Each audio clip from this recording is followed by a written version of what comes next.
नमस्कार, आप देख रहे हैं न्यूज़ोपीडिया, साथ में आपके शिखा ठाकुर। आज न्यूज़ोपीडिया में हम रेलवे के बारे में बात करने वाले हैं। रेलवे जिसे भारत की लाइफलाइन कहा जाता है। आपने देखा विशाखापट्टनम में जिस तरीके से दो पैसेंजर ट्रेन के बीच में टक्कर हुई और कई लोगों की मौत हो गई, कई लोग इस वक्त अस्पताल में जूझ रहे हैं। लेकिन सबसे बड़ी बात यह है कि भारत की लाइफलाइन कही जाने वाली रेलवे, उसमें इस तरह के हादसे हो रहे हैं और ये कोई पहली बार नहीं है इस साल जब इतना बड़ा हादसा हो। बालासोर की घटना आप देख चुके हैं, 3 ट्रेन की आपस में टक्कर हुई। लेकिन उसके बाद क्या हुआ, आपको सबसे पहले मैं ये बता दूं कि बजट हर साल पेश होता है। रेलवे का भी बजट होता है, उसका भी हिस्सा होता है। और रेलवे की जो बजट में 1 साल का खर्चा होता है, यानी रेलवे पे जो खर्च सरकार करेगी उसका जो अमाउंट है वो बहुत ज़्यादा है। और अमाउंट इतना ज़्यादा है कि 1 साल में वो पूरी तरीके से रेलवे पे खर्च किया भी नहीं जा पाता है। लेकिन बावजूद इसके रेलवे में ऐसा क्यों लूप होल हो रहा है कि एक के बाद एक बड़े हादसे भारत में इस वक्त हो रहे हैं। विशाखापट्टनम में जिस तरीके से हादसा हुआ और बालासोर की घटना कोई भुलाए नहीं भूल सकता। रेलवे मिनिस्टर अश्विनी वैष्णव ने इसके बारे में बातचीत भी की। उन्होंने कहा किसकी गलती है, ये एक मानवीय भूल है। ये तमाम बातें जो हैं नेताओं द्वारा कही जाती हैं, नेता इन तमाम बातों को कह करके कहीं ना कहीं पीछे हो जाते हैं। सबसे पहले आज आपको इस व्लॉग में मैं बताऊंगी देश के वो 5 बड़े रेल हादसे जो सिर्फ अब तक होते आए हैं, और इसके साथ ही मैं ये भी बताऊंगी कि अब तक कौन कौन से बड़े हादसे इस बार हुए हैं। 5 महीने में 3 बड़े रेल हादसे। सबसे पहले आपको बता देते हैं कि पिछले 5 महीने में 3 बड़े रेल हादसे हुए हैं। कब कब हुआ? 25 अक्टूबर को आगरा में पातालकोट एक्सप्रेस के 3 जनरल कोच पूरी तरीके से जल गए। इसमें 13 लोग घायल हुए। आग लगने के बाद कई यात्रियों ने ट्रेन से किसी तरीके से कूदकर जान बचाई और उस समय ट्रेन की जो स्पीड थी वो 70 से 80 किलोमीटर प्रति घंटे की थी, यानी ट्रेन की रफ्तार भी बहुत ज़्यादा नहीं थी। लेकिन बावजूद इसके इतना बड़ा हादसा 25 अक्टूबर को हुआ आगरा के पातालकोट में। 10 अक्टूबर को बिहार में दिल्ली से गुवाहाटी जा रही नॉर्थ ईस्ट एक्सप्रेस हादसे का शिकार हुई। ट्रेन की सभी 21 बोगियां पटरी से उस वक्त उतर गई। AC 3 टियर की 2 बोगियां उस समय ब्लास्ट हुई और हादसे में 4 यात्रियों की मौत हो गई। फिर 2 जून, ये मैं पिछले 5 महीने का जिक्र कर रही हूँ, ओडिशा में ट्रेन हादसा हुआ जिसमें 275 लोगों की जान चली गई। और जिस रूट पर यह हादसा हुआ वहाँ गाड़ियों के बीच टक्कर रोकने वाली एंटी कॉलिजन सिस्टम कवच भी मौजूद नहीं था। और यही स्थिति बालासोर घटना में भी थी।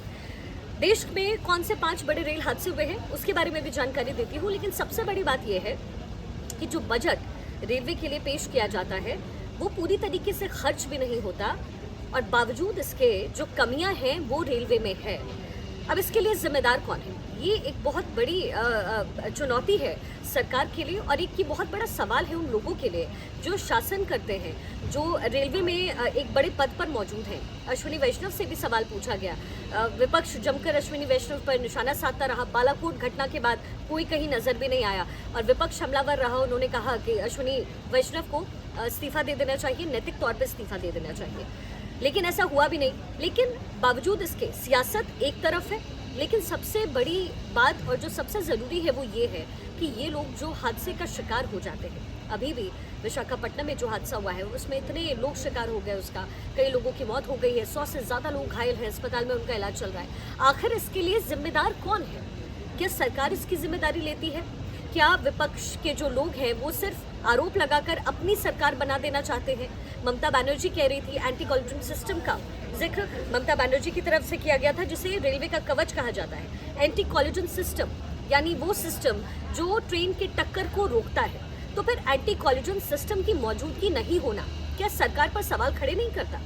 क्या विपक्ष पर ये सवाल खड़ा नहीं होता कि जब हादसा होता है तो आप इसका जिक्र करते हैं, लेकिन इसके बाद आप भूल जाते हैं क्योंकि 5 राज्यों में विधानसभा चुनाव है, आने वाले लोकसभा चुनाव की आपको फिक्र है। लेकिन रेलवे में जो यात्री टिकट लेकर के सफर कर रहे हैं ये वो लोग हैं जो हवाई जहाज को अफोर्ड नहीं कर सकते।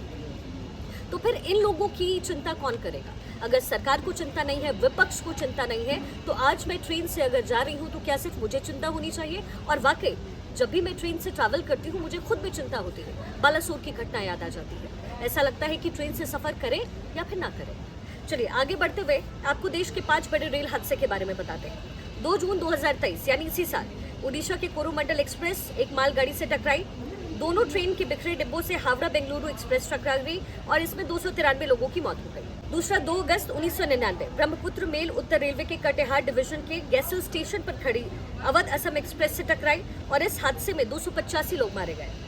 29 नवंबर 1998 जम्मू तवी सियालदा एक्सप्रेस जो कि पंजाब में गोल्डन टेम्पल मेल की पटरी से उस समय उसके 3 डब्बे उतरे, 212 लोगों की मौत हो गई।